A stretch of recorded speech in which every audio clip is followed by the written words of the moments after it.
Kyle Pinckard, Blue Ribbon Lighthouse Principal, Boaz Middle School, Boaz, Alabama. Welcome to the Epiphany Exchange podcast. Well, thank you. It's a pleasure to be here, Dr. Dickey. Kyle, thank you for being with us today to engage in an important conversation about instructional leadership and school improvement. So let's dig in. Let's do it. All right. So, Kyle, what keeps you up at night instructionally? Besides for all the drama of school and students, when you think about instruction, the things that really drive me are making sure kids have access to text and that they can engage in it in a meaningful way. The school district I work in has a high number of EL students. And so, being bilingual sometimes, that presents its challenges, especially when we're trying to get kids to read English and dive into those complex English texts. So that's one of the big things, because about 40% of my students are Hispanic, and so they have, if they speak English, they speak another language at home, or they have parents that speak another language. So trying to ensure that they have what they need to be successful in our community and in our world is very important. Can I dovetail on that, Absolutely. Kyle? Yeah. Because, folks say to me all the time, what are your strategies? And Principal Pinckard mentioned EL students. He's referring to children who speak English as their second language. Mm-hmm. And folks say to me often, what strategies do you recommend for English language learners? And I always say to them, the same strategy for a non-English learner. Absolutely. And so you mentioned, it's important for kids to have access to text. It is. Mm-hmm. So what work have you done? Can you describe the work you've done that has helped children, whether they are EL or otherwise, come up to the text so they can gain access to the text, so they can therefore gain access to the thinking associated with complex text? Well, in English, in our English language arts classes, one of the things we do is we try to make sure that we provide a variety of text, not just a book study or a novel study. It's an excerpt from a novel, and then we read some poetry related to it, or some informational text related to it, and try to build that foundational knowledge and connect that meaning. It's not just the story. There's all kinds of things that add to that to provide author's purpose and different things like that. In social studies classes, we do document-based questions where there's a question and then there's resources, text that they have to read, maps, images, things like that, and then they have to come up with their own answer, because that's another part that keeps me up at night is I want kids to be able to think critically about something. It's not we're telling you what to think. It's here's information. Think about it. Come up with your own conclusions. Because I want to create informed citizens, kids who can go out and just because it's out there on the internet or just because it's on the news, they can have their own opinions about those things. So, but they got to know, they got to get information. They got to be able to go through that information, the text, the videos, or whatever's out there, to make sure that they're being informed and they're coming to their own conclusions and not just, well, that's what so-and-so said. Right. I hear you saying you want children to have access, whether it be the English classroom or the social studies classroom, have access to complex text so they can consume information and then draw their own conclusions about the world around them. That would be wonderful. That's what we do. That's what we're supposed to do anyway as adults. Yeah. So. That does create an enlightened citizenry. Is there something else you wanted to add to your response to that question? Well, just that, we teach and teach and teach, but we've got to get the kids the chance to apply what we're teaching into different situations. I heard many, many years ago from a superintendent, I can't remember where it was, conference I was at, but one of their goals was to stop making kids consumers of information and start making them producers of it. Find ways for them to produce something from what we're giving them. Yeah, that makes me think of Bloom. Bloom taxonomy. Absolutely. Bloom taxonomy around those 5 or 6 tiers of cognitive demand. Down at the bottom being remembering, understanding, application, analysis, evaluation, creation. So that because they've been effective as consumers of text, then they can be equally effective as producers of text for other Right. folks to consume. Absolutely. Yeah. Yeah. Good. So, All right. So another question for you. all right. I hear this often in the education landscape: instructional leadership, instructional leadership, instructional leadership. Yes. Right? And I oftentimes I'm not quite sure what it is, like how people like would define it. Right. Okay. Because in this day and age, I think being a manager of a school is not as No. useful to children. It is not.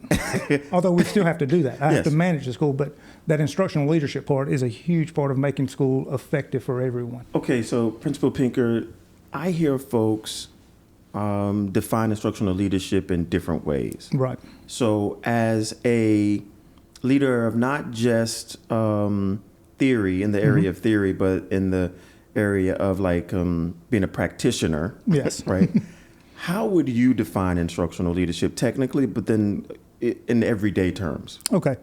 So technically, one of my big part of my job is to ensure my teachers and my staff have time to actually plan. So I've got to schedule that time for them to sit down with their cohorts, with their departments, different people, and dig into that content, talk about it, talk about the universal language of literacy, talk about the things kids are going to misunderstand, and come up with a game plan.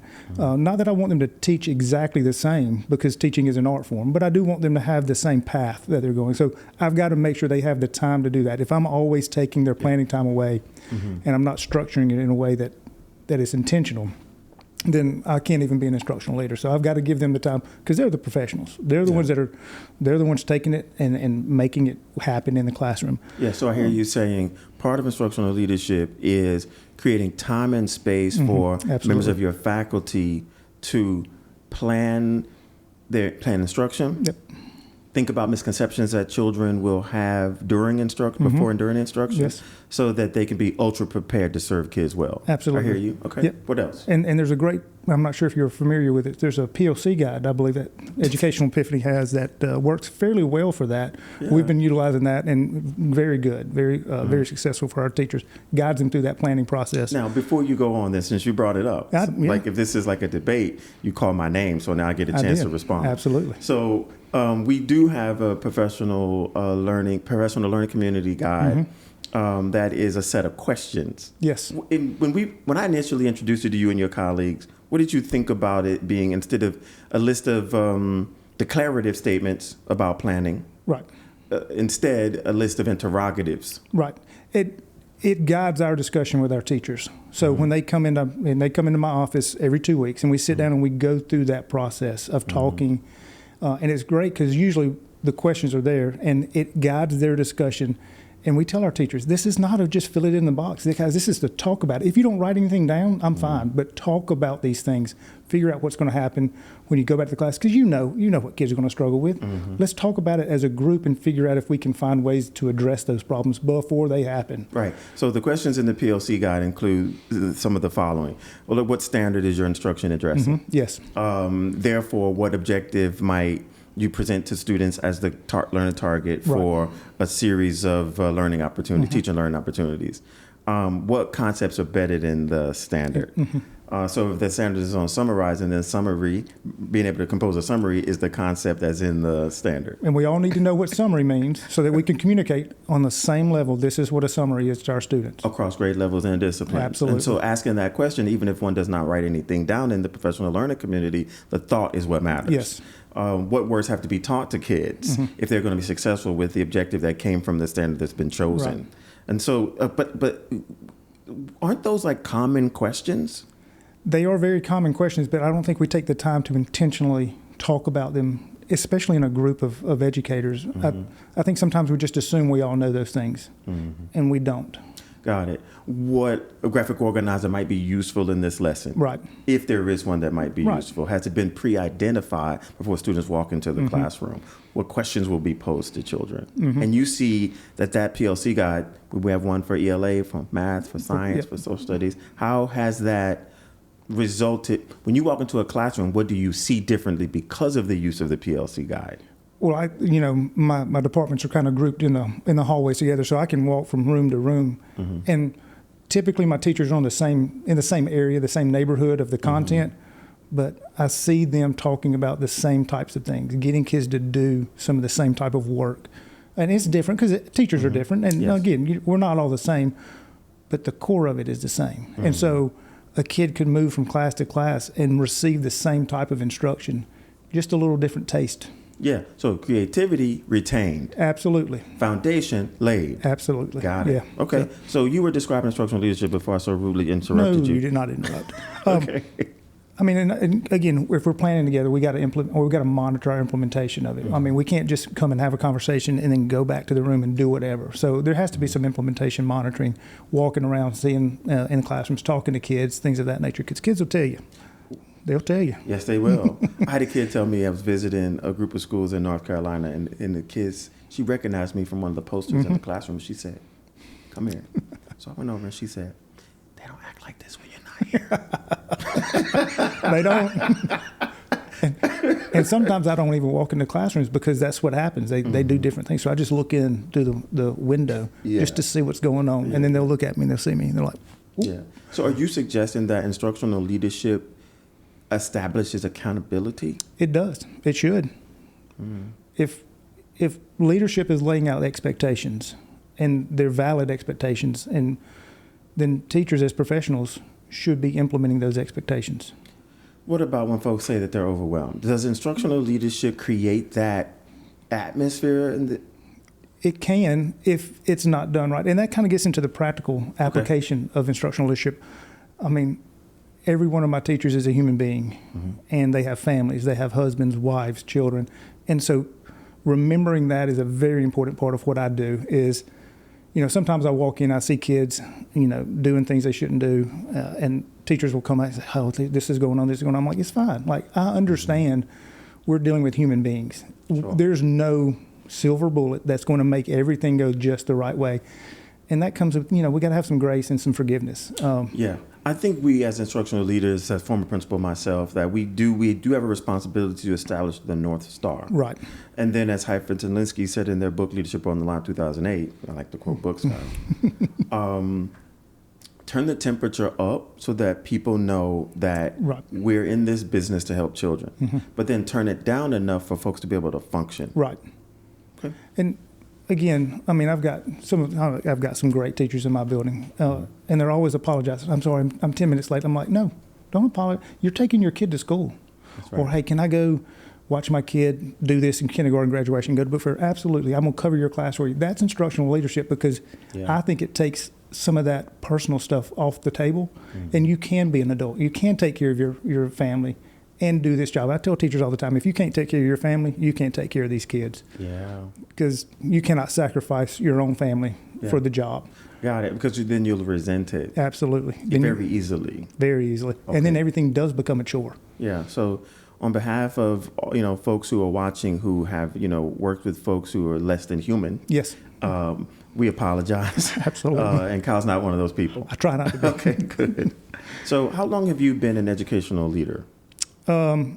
This is my 8th year as principal. Okay. Before this, I was 6 years as a curriculum coordinator and a career tech education director. Okay. And in that time, how has your instructional leadership evolved? I would tell you, I probably have, like we're talking about, I've recognized that people are people and that nobody's the same, and that it's okay sometimes when somebody's data is not exactly great. I try not to beat them up over that. It's data. Data is there to inform us and help us make decisions moving forward. We should be reflective, and most teachers are, but I try not to take teachers' data and say, "Well, you should have done this, you should have done that," because there's so many factors that just go into that. Yeah, but people call you the data guy, right? Well, I do like a good spreadsheet. I'm not going to lie. I mean, I could put just about anything in a spreadsheet. Right. So. But data, you're right. Data is not designed to be a tool to whip people, right? But it is, you're right, designed to be a tool that we can use to plan instruction differently. Absolutely. To modify instruction, right? And for me, I'm in this phase of my educational leadership journey. I've stopped teaching kids who don't need to be taught. Yes. Like if I'm teaching a lesson in real time and I notice that a third of the classroom doesn't need me, I give them something else to do, and I teach the 2/3 who do need me. And that's something I think not a lot of teachers do, because they feel like if they're not engaged in teaching that kid something actively, then they're not doing their job. Yeah, but there are a lot of things that we could have kids self-teach while Absolutely. we're teaching the 2/3 who need us. And then we could really accelerate those 2/3. Right. And speaking of English language learners, and so an English language learner does not mean that you have an academic gap in every area. No. So maybe I have a portion of my classroom that is speaking English as a second language, and they master something quickly. Can I not give them something to build their literacy capacity? You absolutely could, and that's where that planning piece comes in so critical, is knowing who is probably going to excel, because most teachers know their kids, who's going to excel at this, and give them the chance to make sure they are excelling. Yeah. And then find that thing for them to do that can move them forward even more while you're helping the other kids get that foundation. So Now, did I rush you in your response to instructional leadership and its your evolution? Well, I mean, I would say when I first started, the principalship, just trying to think about how do we get teachers on board for doing certain things. My instructional partner and I sat down and we started looking at standards, because that's where we start. Yeah. And we started calling it the academic vocabulary, which were the verbs in the standards. And so when we had our planning meetings, my first year or two, we were constantly talking about the verb in the standard. The verb, what does that mean? What is the? We didn't do any common definitions, but I do remember a pivotal moment. I was sitting in a math class with my 7th and 8th grade math teachers, and one of them was upset because their data wasn't good, and she was looking at it, and the 8th grade teacher looked at it and said, "Whoa! What does your standard say?" And the teacher said, "Well, it says to identify such and such." Yeah. 8th grade teacher says, "Okay, you're wrong, because these kids, you're asking them to solve for this. All you have to do is ask them to identify. They're identifying it. They can't solve it, because in the 8th grade, I teach them how to solve that." That's right. And so that was a big moment for me, which then led, I got asked by my superintendent, my instructional coach at my district, curriculum specialist, to go to a Blue Ribbons conference, a Blue Ribbon Schools of Excellence conference in 2023. And just so happened there was somebody there talking about the universal language of literacy.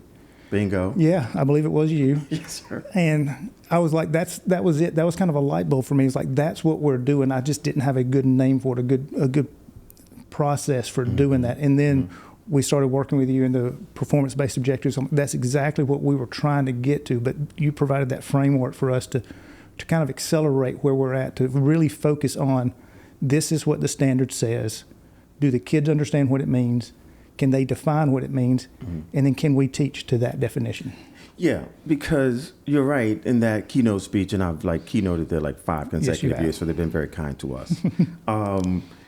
There, I was speaking to the audience, I think about 700-800 educators from across the country, about how important it is to calibrate on language that is resident in the standard. Absolutely. Yeah. So you mentioned verbs. So if kids are being asked to analyze something, are they actually analyzing it? Right. Are they picking at it? And so I ask all the time, kids gifted, in the middle of the road, grappling, what does analyze mean? And I get as many children as I ask, I get that many different definitions. And I think that's one of the things I revealed in that keynote. It is. And the same with teachers. We can ask teachers. They have all kinds of different definitions for the same words that they're using. Right. So analyze, most kids will say it means to look at. Well, yeah, you look, but you also learn. So you look at something, you break it into tiny little pieces, and in the process you learn something. Yep. And so you referenced universal language of literacy a couple of times. And so I have somebody offset, hand it to me, this new book. Yeah. I'm on chapter 7. You're on chapter 7? On chapter Get 7. Get out of here. Would you give each of us, Richard, a copy of it? Thank you. And this is, sorry guys that Richard's in the frame. Hey, Richard. Hey, guys. We're going off the order of the questions I was going to pose, but this is a good time to do it's it. A great time. Okay, so Jerry from my team has been leading a book talk with you and your colleagues on this book. He has. Would you tell us how it's been going? And please feel free to be critical of him. I can't be critical of Jerry. He's fantastic.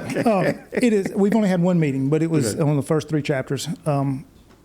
Just a lot of good conversation. It's great to sit down with, again, the principals and the leaders in my district and us to talk about these concepts and what it is. And I'm going to tell you one of the things it wasn't in our conversation last time, but I'm a social studies teacher. I taught 10 years social studies. Yeah. I used to ask kids to make inferences all the time. Yes, sir. I had no clue what I was asking them to do. And I'm reading, I think it's chapter 4. Yes, maybe. sir. I can't remember what chapter. Go to the TOC if you want to. I don't mean to mess up your train of thought. But I'm sitting there thinking, that's what I was trying to get kids to do. Page 62. It was page 62. Yes, sir. I'm trying to get them, I mean, I remember it because I read it, but I'm trying to get them to make an informed decision based on one piece of text. It doesn't have to be right. That's right. It can be anything Yes. as long as you've got some evidence to support that. To support it, yeah. Right. Yeah. And then to go in and, I believe it's conclusion, Yes, sir. where they have to pull in multiple different types of text. Yes, sir. You've I been didn't- reading this book, Kyle Pinckard. I didn't know that as a teacher. And I'm Yes, sitting there sir. thinking, how much more powerful could I have been as a teacher if I was able to define that for them and tell them exactly what I need them to do rather than just say exactly what you said. Oh, it's just an educated guess, guys.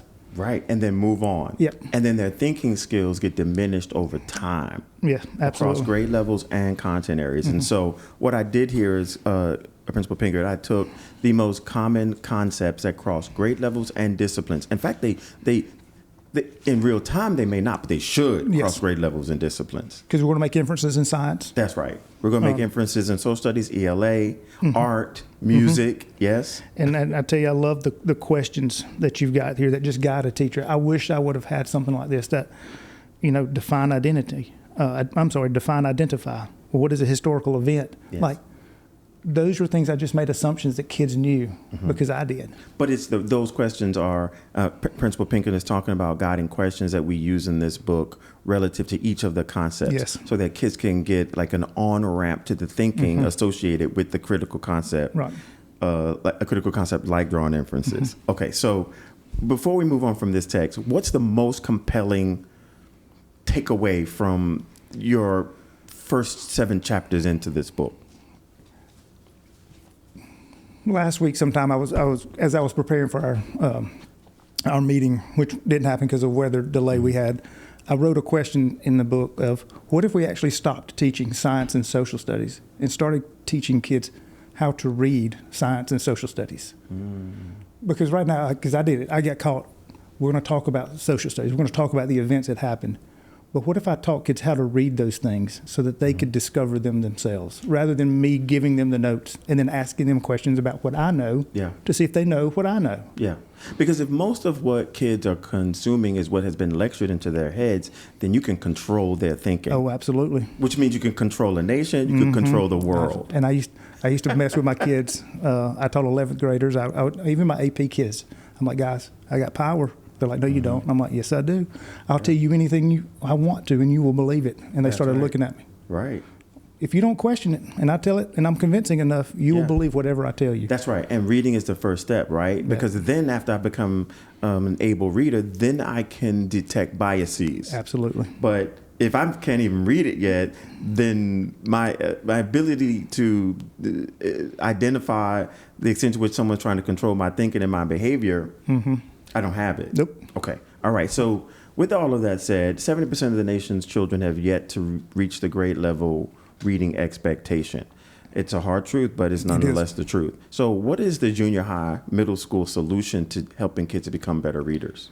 Well, I think the first thing we have to do is we have to acknowledge that is a fact. And I've sat in faculty meetings before when we've talked about some of the things we're doing. And I've just asked teachers, can your kids read on grade level? And they're like, well, no. I'm like, so we recognize that our kids struggle to read. And they're all, yeah, we do. Okay, well, if we recognize it, we have to own it. We can't blame anybody for it. Blame doesn't go down to the elementary school. It is what it is. So we have to own that, and then we have to start thinking about, okay, what can we do to address that? And again, secondary teachers have not been taught how to teach people to read. And that's always been a struggle because they always think, oh, I can't do that. I don't know how to do it. But you can. Yeah.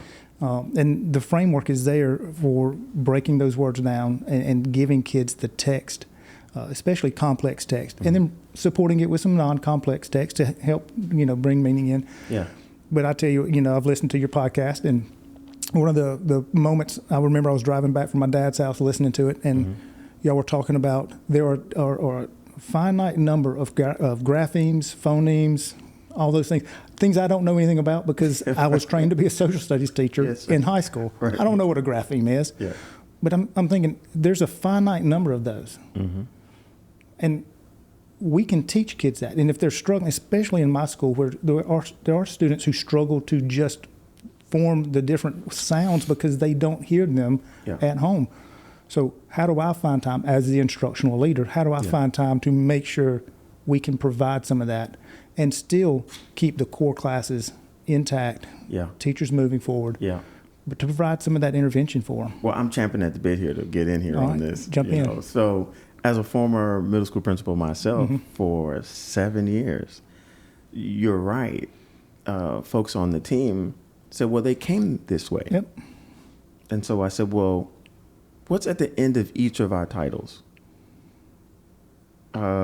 Teacher, science teacher, math teacher, social studies teacher, right? Absolutely. And what's even center in the principal, my responsibility, our responsibility as principals is to be the lead teacher. I'm also the lead learner. And so I said, well, what are we going to do? You're right. It was about introducing my secondary folks to a finite body of knowledge. 44 sounds that make up the English language. Phonemes. Telephone, you hear them. Yeah. Phone. And those 44 phonemes that we hear can be written 144 different ways. Grapheme, G-R-A-P-H, and grapheme means to write. Can I teach ELA, English Language Arts, but then also keep my mind on the fact that kids are grappling with the relationships between the sounds they need to make based upon the letters they see on the paper? I can do that. Yeah. If I care enough. And if the instructional leader in the school gives you the freedom and the flexibility, I'll take it. To do those things. I'll take it. Because again, there are some schools, and you know, I'm hoping I'm not one of them, but we got to get from point A to point B. We got to get to the end of the curriculum by this time. And you know what? Sometimes that's just not right. Sometimes we got to slow it down and teach the kids how to fish.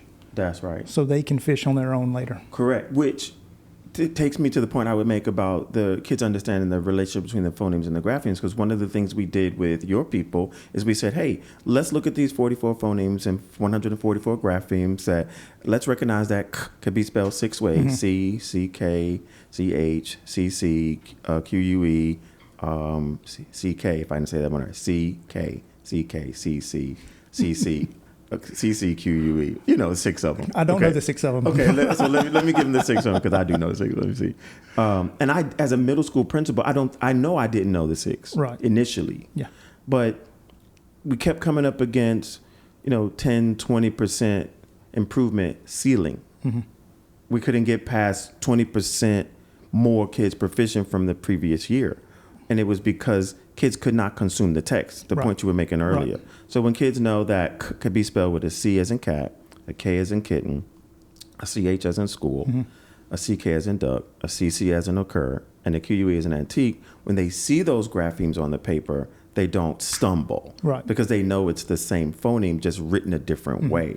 So one of the things you said earlier is how important it is to bring kids up to the text. So we worked with your folks about work with your folks on giving kids a highlighter, allowing them to highlight words they don't know how to say, and connecting it to the phoneme-grapheme relationship. Have you seen that at work in your classrooms? I have seen that, especially in some of my classrooms where I have a large number of EL or English language learners in the classroom, is making sure they understand that, because some of those sounds are different in Spanish. Some of those letter combinations make up different sounds in Spanish than they do in English. That's right. And so trying to get them to understand those different sounds is giving them access to the text. Yeah, and the other half of that is making sure that kids understand the most commonly occurring Greek and Latin word parts. And that's also bringing kids up to text so they can go to the top of Bloom's. Have you seen that in your classrooms? We have seen a little bit of that. We're really focusing. We're going to do a focus on that next year. I've structured in some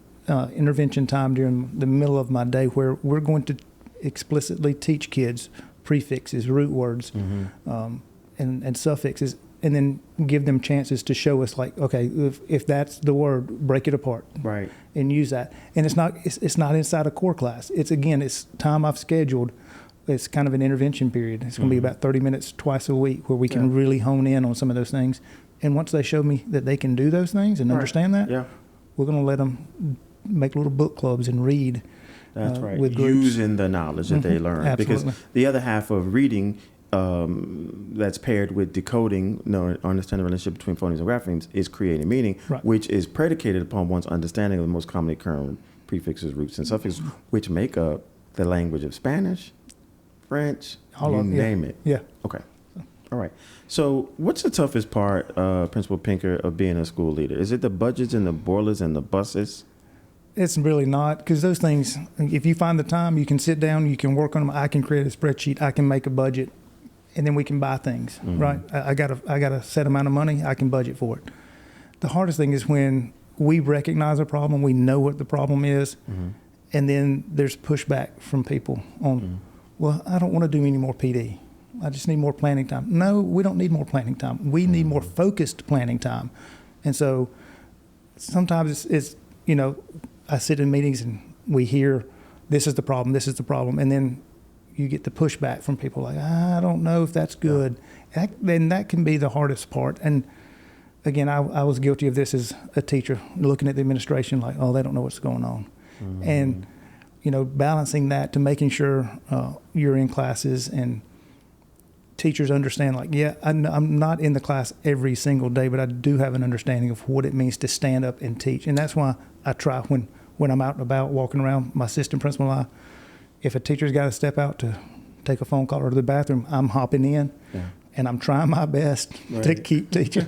Now, sometimes I will mess a math student up, but that's okay. I'm trying my best because I don't ever want to lose or forget what it's like to stand up in front of a group of kids who really have no care in the world about what we're trying to teach them and trying to engage them in a conversation about something. Yeah, instructional leadership is tough because we have to sometimes, and this is not an indictment of teachers, I'm a teacher, to convince folks that they would benefit from being developed professionally. And my principal, when I was an assistant principal some years ago, she said to me that your office is for before school and after school, because I thought I had moved on up to a deluxe apartment in the sky. Absolutely. And she said, no, your responsibility is to be in classrooms most of the school day so you can see what we need to do for the benefit of children and adults in the building. And that's when I became an instructional leader. Yep, absolutely, because there are days I don't ever sit down, I don't check email, I don't do anything until after school because there's always something happening, always something to get to and do and see. You know where I see the worst instruction? In buildings where teachers freak out when the principal walks in. Yeah. Because they're like, oh, we never see you. Fancy seeing you here. Yeah. Okay. So, Kyle, would you talk to our viewers and listeners about what they might see? You mentioned this before, but I want to go back to it. What they might see when they walk into a PLC in your building. What they might hear, what they might see. Typically, we're going to start a PLC off. We're going to look at, in the past, we've looked at data. I've asked teachers to get formative assessment data because, again, we want data to inform our instruction moving forward. So if we got to have something to talk about. We need to talk about what are they not understanding. And then once we know what they're not understanding, we can move into, okay, what do we have coming up next? We ask all of our teachers to make a pacing guide for the quarter. I don't want a pacing guide for the year. I want a pacing guide for the quarter. Because if we don't get to the end of the quarter where we want to be, we're going to move and adjust our pacing guide. Because we're teaching kids, right? We're not teaching a pacing guide. We're teaching kids. Come on, you're preaching now. And kids change. And so, and I tell teachers all the time, like, look, calm down. It's okay if you didn't get to where you thought you were going to be. Because you were making that in August. It's October. Push it back. And so we're going to look at the data. We're going to make plans. And then we're going to sit down and we've started working through that PLC guide with our teachers and trying to make them have the conversation about what's coming up. What do I need to get ready for? What are the questions that I'm going to ask? What are the questions kids are going to struggle with? How do I define my PBO, or my performance-based objective to students? What are the words I really want to make sure they understand? And just basically facilitating that conversation with them as they're sitting at my table. It's my instructional coach and myself in there with them. Good. So, and you're always in those meetings? Unless the school is burning down, yes. Wait a minute. You've made the main thing the main thing. I try to. And so sometimes I see instructional leadership being abdicated to others. Why have you not done that? Because it's the most important thing I do. Like, my job is to ensure students in my building have the best opportunity of success. That comes from having the best teachers. That comes from making sure teachers are prepared. And so I mean, I can do a budget at home, honestly. I can do a budget after school. I can ensure my school building is clean and the doors are locked at other times. But when those teachers are in the building, they're the most important thing. They're our biggest resource, our biggest asset. I tell teachers when I'm interviewing, if this school is going to be great, it's going to be great because our kids go home and talk about how great you are. Yeah. They're not going to go home and talk about Principal Pinckard. If they do, it's probably not good. But when parents ask their kids, what did you do at school or did you like school, and they talk about their teachers, then my school becomes a great school because the teachers are great teachers. Yeah, and your children are also able to, and I met you in a different situation, because I remember when I met you guys, it was the last day of school. It was, yeah. Remember? I do remember. Like somebody thought it was a great idea. I did. Yeah. It was you. It was me. Okay. I pushed them. I said, do this at the end of the year because I don't want, as a teacher, I always dislike let's come back 2 weeks before school and, hey, here's the new initiative. Okay, gotcha. Let me think about the initiative over summer because I don't know any school teacher that's not going to think and do some work over the summer. Yeah. So tell me what you want me thinking about. Tell me what you want me to prepare for before I go home. Gotcha. So I can ease into that water. And I know some teachers don't like it's the last day of school. I get it, but yeah. But it's for their benefit. At least you know where we're going. Yeah. I mean, that's what a good parent does. He or she knows what's in the best interest of their children. And I'm not trying to make teachers children, but we do have a responsibility to teachers in the same way that a parent has a responsibility to their offspring, to know what's in their benefit and to give it to them even if it's inconvenient and they don't like it. And so what Kyle is explaining is that on the last day of school before folks, I mean, they'd already packed their classrooms. They had. And they were ready to go. The engines were started, and they brought me in to do a 90-minute keynote. Yeah. And to launch the relationship with Educational Epiphany, I will tell you it's been beneficial. I think it has. When I met folks, they're very different than they are now. Very much. They don't allow kids to do the work unless they understand the language of the work first. That's what we're working on. Okay. We still got room to grow. Good. I mean, we're not there yet, and there's always room to grow, but that has been a major focus for us for the past really 2 years. And we were having a meeting, principals meeting, I believe, talking about some things, and that's one of the things that I brought up is like, and we're continuing to work with Educational Epiphany on some of the same things on year 3, and it's nice to know that these are still the main things. Yeah. And we're not going to change with the new thing. Yeah. Focus on the important. Yeah, we have too many initiatives in public education. Absolutely. And we say we're trying to improve student outcomes and we're trying to strengthen the instructional ecosystem, but people feel like it's chaos to have initiatives come and go. Because once we figure something out, it's changed. And that's what teachers say, I'll just wait this thing out. Yeah, which is why you get pushback because people are saying, look, just another thing that's going to come and go. Why would I jump on that? Right. Okay, so we have folks who are aspiring leaders and sitting leaders. What advice would you give them as they prepare to close out this year strong and enter the new one even stronger?